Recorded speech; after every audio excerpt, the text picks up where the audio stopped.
안녕하세요. 문해력을 책임지는 남자 문책남 박작가입니다. 부모님이 생각하시기에 우리 아이한테 제일 좋은 독서법이 뭐라고 생각하시나요? 정독? 속독? 내용 기억? 어떤 문해력 발달? 제가 생각했을 때 가장 좋은 독서법은 바로 목적 없는 독서입니다.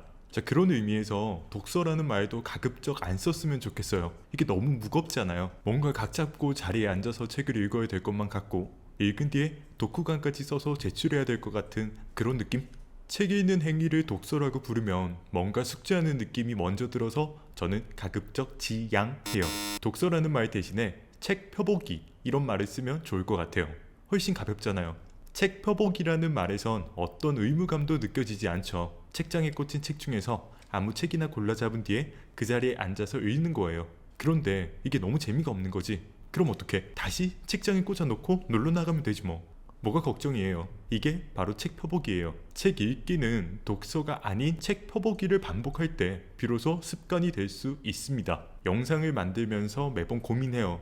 어떻게 하면 아이들이 책 읽기를 좀 가볍게 받아들이게 할 수 있을까? 그러려면 부모님들한테 어떤 팁을 알려드려야 될까? 이 부분에 대한 고민을 가장 많이 하는데요. 답은 뻔해요. 정말 어렵다.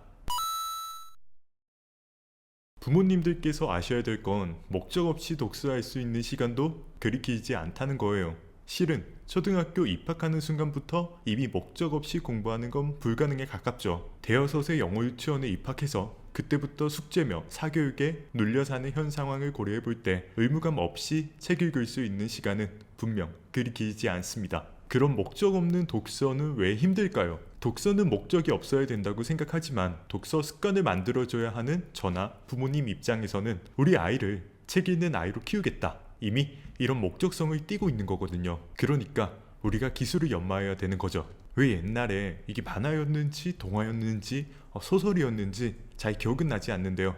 이거 되게 유명한 건데 담벼락에 페인트 칠하는 주인공 소년이 일하기 싫으니까 대로 페인트 칠을 막 재밌는 척하면서 신나게 하는 거죠. 지나가던 친구들이 보고 너무 재밌어 보이니까 자기도 막 시켜달라고 하는 거예요. 서로 하겠다고 경쟁이 막 붙으니까 이제 주인공이 돈을 걷기 시작해요. 아주 소년이 영리한 거죠. 일도 대신해주는데 돈까지 버는 거죠. 소년이 잘했다 못했다를 떠나서 내 아이한테 책을 읽히려면 우리도 이만큼 영리한 사람이 되어야겠죠. 이 책 진짜 재밌는데 이러면서 엄마가 공룡책, 과학 만화책을 들고 있으면 아이가 자기도 읽게 해달라고 막 조르지 않겠어요?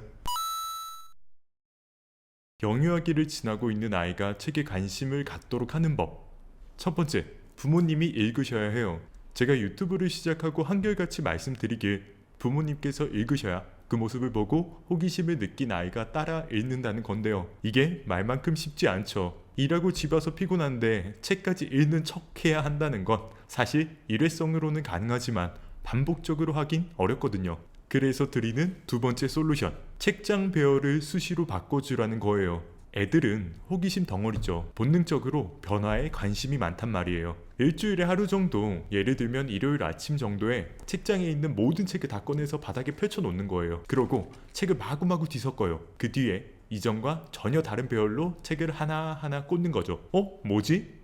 엄마 아빠는 왜 자꾸 책 배열을 바꾸는 거지? 최종적으로 아이한테는 구미가 당겨야 되거든요. 엄마 아빠가 책장을 정리하고 있으면 아이도 옆에 와서 구경하고 같이 정리를 도와주게 되겠죠. 그러는 과정에서 책 표지도 한번 들여다볼 수 있고요. 계속해서 책을 만지게 되잖아요. 일종의 놀이처럼 말이죠. 책은 읽지 않더라도 많이 만지는 것만으로 영유아기에는 책에 대한 강한 애착을 느낄 수가 있어요. 그런 점에서 책장 배열을 수시로 바꿔주는 것만으로 꽤 괜찮은 문해력 교육이 될 수 있다고 저는 생각합니다. 설마 일주일에 한 번인데 우리 아이 문해력 발달을 위해서 이 정도 노력은 투자할 수 있겠죠. 자, 이렇게 해서 오늘은 목적 없는 책 읽기가 힘든 이유에 대해서 곱씹어보고 책장 배열을 바꿔서 우리 아이들의 호기심을 끌어내는 방법까지 배워봤습니다. 저는 다음 영상에서 더 좋은 독서법을 가지고 찾아올게요. 영상이 유익했다면 구독과 좋아요는 꼭 부탁드립니다. 안녕.